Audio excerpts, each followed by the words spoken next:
ঠান্ডা মাথায় আজকে রাত্রে আপনি চিন্তা করবেন যে আল্লাহ পাক আপনাকে কি জন্য পাঠিয়েছে এই দুনিয়াতে, কেন পাঠিয়েছে, কি জন্য। একটু চিন্তা করবেন, 1 মিনিট একটু চিন্তা করবেন যে আপনি এই পৃথিবীতে নেই, আপনি ইন্তেকাল হয়েছেন বা আপনি মারা গেছেন। চিন্তা করবেন, তারপরে চিন্তা করবেন যে আপনার এই দুনিয়াতে চলে যাওয়ার পর এই পৃথিবী কি থেমে গেছে? আপনি মারা যাওয়ার পর আপনার আত্মীয় স্বজন, সমাজ ব্যবস্থা, দেশের আইন কানুন, বন্ধু বান্ধব, পরিবেশ, তারা কি থেমে গেছে? জি না, তারা থামবে না। সুতরাং আপনি থাকুন বা না থাকুন, কারো কোনো যায় আসে না। তো আপনাকে এই চিন্তাগুলো জানতে হবে। আল্লাহ পাক আপনাকে জাস্ট একটা সুযোগ দিয়েছেন যে এই দিনের জন্য কিছু করা, এই একটা সুযোগ। আল্লাহ এতটুকুই চান, তাছাড়া আর কিচ্ছু চান না। আল্লাহ চান যে আপনি ভালো হন, আপনি একটা ভালো মানুষ হন, আপনি কুরআন ও হাদিসের আইন কানুন নিয়ম কানুন সবকিছু মেনে চলেন, জাস্ট এতটুকুই চান। তো আপনাকে প্রথমে জানতে হবে, আপনাকে অনেক সময় পরিবার থেকে হোক বা সমাজ ব্যবস্থা থেকে হোক, শিক্ষা থেকেই হোক, আপনাকে সাফল্যের সংজ্ঞা শেখানো হয়। আপনাকে সফল হতে হবে, আপনাকে সফল হতে হবে। আপনার বাবা মাকে দেখতে হবে, আপনার পরিবেশকে দেখতে হবে, আত্মীয় স্বজনকে দেখতে হবে, অমুক তমুক ইত্যাদি ইত্যাদি। এমনকি বিয়ে করতে হবে, বিয়ে করার পর তুমি তাকে খাওয়াবে কি করে, সেই প্রতিষ্ঠিত হতে হবে, সেই জন্য প্রতিষ্ঠিত হতে হবে। কিন্তু কুরআন ও হাদিস অনুযায়ী আপনি যদি সাফল্যের সংজ্ঞাটা পড়েন, সেটা তো ভিন্ন। সেখানে একটা ভিন্ন প্রসঙ্গ বলছে, কুল্লি নাফস জায়গাতুল মা, সূরা আলে ইমরান। প্রতিটা প্রাণীকে মৃত্যুর স্বাদ গ্রহণ করতে হবে এবং সেখানে কিয়ামতের মাঠে তাদেরকে তাদের প্রতিদান দেওয়া হবে। এখানেই তো সাফল্যের সংজ্ঞা। যারা জাহান্নাম থেকে বেঁচে জান্নাতে যেতে পারবে তারাই তো সফল। কিন্তু যারা যারা জান্নাতে যেতে পারবে না, তারা তারা সফল নয়। এতে যত বড় ব্যারিস্টার, যত বড় মিনিস্টার, যত বড় বিশ্ব কাঁপানোর লোক হোক না কেন, সে যদি হিসাব দিয়ে জান্নাতে যেতে না পারে, সে ব্যর্থ, সে সফল নয়।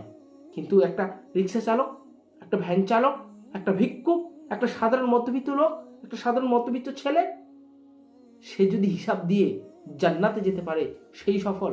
প্রথমে জানতে হবে সফলের উদ্দেশ্যটা কি। সাফল্য এটাকেই বলে সাফল্য। জ্ঞান অর্জন করতে হবে। কিভাবে, কি জ্ঞান অর্জন করতে হবে? যে জ্ঞান আপনাকে আল্লাহর দিকে নিয়ে আসে, আপনাকে সেই জ্ঞান অর্জন করতে হবে। তবে জ্ঞান অর্জন করার জন্য আপনাকে সাবজেক্ট চুজ করতে হবে, কি সাবজেক্ট পড়তে হবে, সেটা একটা মেন বিষয়। সর্বপ্রথম আপনাকে কুরআন পড়তে হবে। আগে কুরআন পড়তে জানতে হবে, রিডিং পড়তে জানতে হবে, আরবি জানতে হবে, এবং কি কুরআনের প্রতিটা মানে কি বোঝাতে চায় সেগুলো জানতে হবে। কি কোরআন, কি অর্থ, কুরআন, আল্লাহ আমাদের মেসেজ কি দিয়েছেন কুরআনের মাধ্যমে, সেই বিষয়গুলো জানতে হবে। এরপরে কি পড়তে হবে? এরপরে আপনাকে হাদিস পড়তে হবে। হাদিস, অসংখ্য হাদিস রয়েছে, সেই হাদিসগুলো পড়তে হবে। এরপরে কি পড়তে হবে? আপনাকে ইসলামের ইতিহাস পড়তে হবে। কারণ আপনি যদি ইসলামের ইতিহাস না পড়েন, তাহলে আপনি বুঝবেন কিভাবে যে আপনার পূর্বপুরুষ তারা কিভাবে আমাদের ইসলাম, তারা কিভাবে দেশের রাজনীতি, তারা কিভাবে দেশ, তারা কিভাবে সমাজ, তারা কিভাবে পরিবেশ চালিয়েছে, তারা কত বড় শক্তিশালী লোক ছিল, আপনি কি করে জানবেন? প্রথমে আপনাকে গাছের শিকড়টাকে জানতে হবে। এরপরে কি পড়তে হবে? এরপরে আপনাকে ইসলামের অর্থনীতি, ইকোনমিক্স নিয়ে পড়তে হবে। কারণ ইসলামের অর্থনীতি একটা বড় সাবজেক্ট। কারণ ইসলামের অর্থনীতি যদি আপনি না পড়েন, আপনি বুঝতেই পারবেন না হারাম কি আর হালাল কি, হারাম সম্পদ কি, হালাল সম্পদ কি, আপনি তো বুঝতে পারবেন না। কারণ তারা প্রতারণা করে আপনার সম্পদের মধ্যে হারাম সম্পদ ঢুকিয়ে দেবে, আপনি তো বুঝতেই পারবেন না। যদি ইসলামের অর্থনীতি আপনার মনের মধ্যে না থাকে, আপনি কিভাবে দুনিয়া চালাবেন? আপনি কিভাবে দুনিয়াকে একটা ভালো সমাজ প্রতিষ্ঠিত তৈরি করবেন? আপনার মধ্যে তো ইসলামের অর্থনীতি নেই। আপনার মধ্যে ইকোনমিক্স, ইসলামের অর্থনীতি আপনি বোঝেননি, আপনি পড়েননি, আপনি বিষয়টাকে বোঝার চেষ্টা করেননি। আপনি ঘরে বসে শুধু টাইম কাটাচ্ছেন। আপনাকে বিষয়টাকে জানতে হবে। তারপরে কি জানতে হবে? Politics science. আপনাকে পলিটিক্স সায়েন্স নিয়ে জানতে হবে। বিশ্ব রাজনীতি নিয়ে জানতে হবে। বিশ্বে কি চলছে, কিভাবে বিশ্ব আমাদের দেশগুলোকে, এক একটা দেশের নিয়ম কানুন, তারা কিভাবে তাদের রাজনীতি চালাচ্ছে, সে বিষয়ে আপনাকে জ্ঞান রাখতে হবে। এর সাথে সাথে কি করতে হবে, ইসলামিক রাজনীতি জানতে হবে, যে ইসলামে কিভাবে রাজনীতি করা হয়েছে, ইসলামের রাজনীতি কেমন ছিল, ইসলামের রাজনীতি কিভাবে, কোথায় সুযোগ দিয়েছে, কোথায় কঠিন হয়েছে, সে বিষয়ে জানতে হবে। আপনি কোথায়? আপনার স্থান কোথায়? আপনার স্থান কোথায় আছে? আপনি কোথায় আছেন? আপনি জানেন? আপনি কি পড়েছেন? আপনি তো পড়েননি। আল্লাহ সর্বপ্রথমই বলেছিল যে ইকরাহ পড়ো, জ্ঞান অর্জন করো। কারণ জ্ঞান না হলে আপনি তো মোকাবিলা করতে পারবেন না। বাতিলের সাথে আপনাকে মোকাবিলা করতে হতে হলে এই জামানায় জ্ঞান দিয়ে করতে হবে। জ্ঞান ছাড়া আপনি পারবেন না কোনো মতেই বাতিলের সাথে মোকাবিলা করতে। কিন্তু আপনি কি? আপনি একটা ঘরের কোণে পড়ে আছেন, আপনি গেম খেলতে ব্যস্ত, আপনি টিভি দেখতে ব্যস্ত, আপনি শুধু মোবাইল চালাতে ব্যস্ত। আপনি কোথায়? সমাজ আপনাকে চাচ্ছে, আপনি কোথায়? আপনি কি উন্নতি করবেন এই দেশে? আপনি অবশ্যই জেনারেল শিক্ষিত হন। জেনারেল শিক্ষিত হতে হবে, কারণ আপনি ডাক্তার হন, আপনি শিক্ষক হন, আপনি পুলিশ হন, আপনি সব কিছু হন, আপনি ব্যারিস্টার হন, আপনি উকিল হন, আপনি জজ হন। কিন্তু সর্বপ্রথম আপনার গাছের শিকড়টা ইসলামিক হতে হবে। আপনার মধ্যে কুরআন থাকতে হবে, আপনার মধ্যে হাদিস থাকতে হবে, নচেত আপনি ব্যর্থ।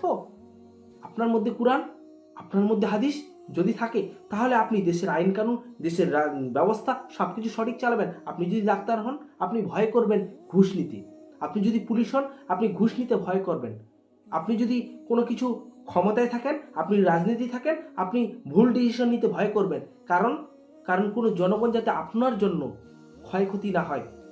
আপনার মধ্যে যদি ইসলামের জ্ঞান থাকে, আপনি করবেন না। যে অত্যন্ত জরুরি ইসলামিক অর্থনীতি, ইসলামিক রাজনীতি, ইসলামিক জ্ঞান আপনার মনের মধ্যে থাকতে হবে। আপনাকে সবসময় মাথায় রাখতে হবে যে ইসলামিক জ্ঞান, ইসলামিক রীতিনীতি কিভাবে বাস্তবায়ন করা যায়, এই সমাজে কিভাবে বাস্তবায়ন করা যায়, আমাদেরকে সেই জ্ঞান থাকতে হবে। আপনাকে আপনার চেষ্টার মাধ্যমে, আপনাকে আপনার জ্ঞানের মাধ্যমে, আপনাকে আপনার সেই সমাজ ব্যবস্থার মাধ্যমে, আপনার সেক্টরে আপনি ইসলামিক জ্ঞান মানুষের কাছে বারবার নিয়ে যান। তারা যদি একজনও ফিরে আসে, ইনশাআল্লাহ আপনি সফল হবেন। আপনি আপনার সমাজ ব্যবস্থাকে পরিবর্তন করতে হবে। আপনি জাগ্রত হন, উনি অন্যজন, আপনার প্রতিবেশী, তারাও জাগ্রত হন।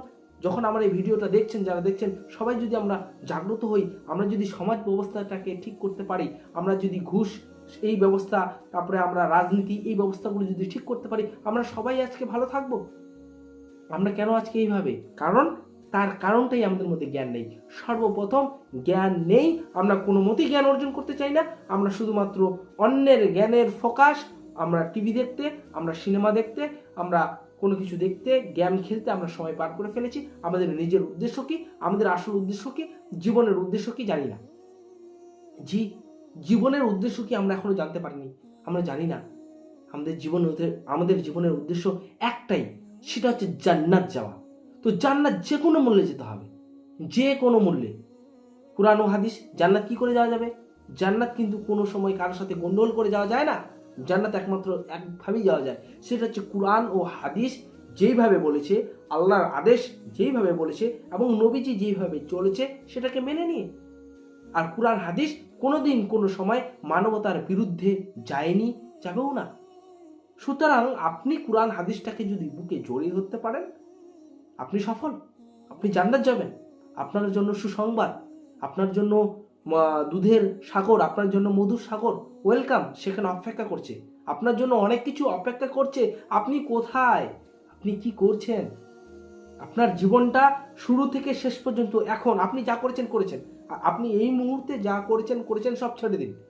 আপনাকে আপনার এই মুহূর্তে চলা থেকে, একটা শার্ট বা একটা জামা পরা থেকে, বাথরুমে যাওয়া থেকে, চলা থেকে, শ্বাস নেওয়া থেকে, একটা জল খাওয়ার থেকে, সব কিছু থেকে ইসলামিক নিয়মগুলো মেনে চলতে হবে। কারণ একটা জল খাওয়ার জন্য 5টা বিধান লাগে, আপনি জানেন? আপনাকে বাথরুমে যাওয়ার আগে একটা সূরা রয়েছে, দোয়া রয়েছে। বাথরুম থেকে বেরিয়ে আসার পর দোয়া রয়েছে, আপনি কি জানেন? আয়না দেখার জন্য দোয়া রয়েছে, আপনি কি জানেন?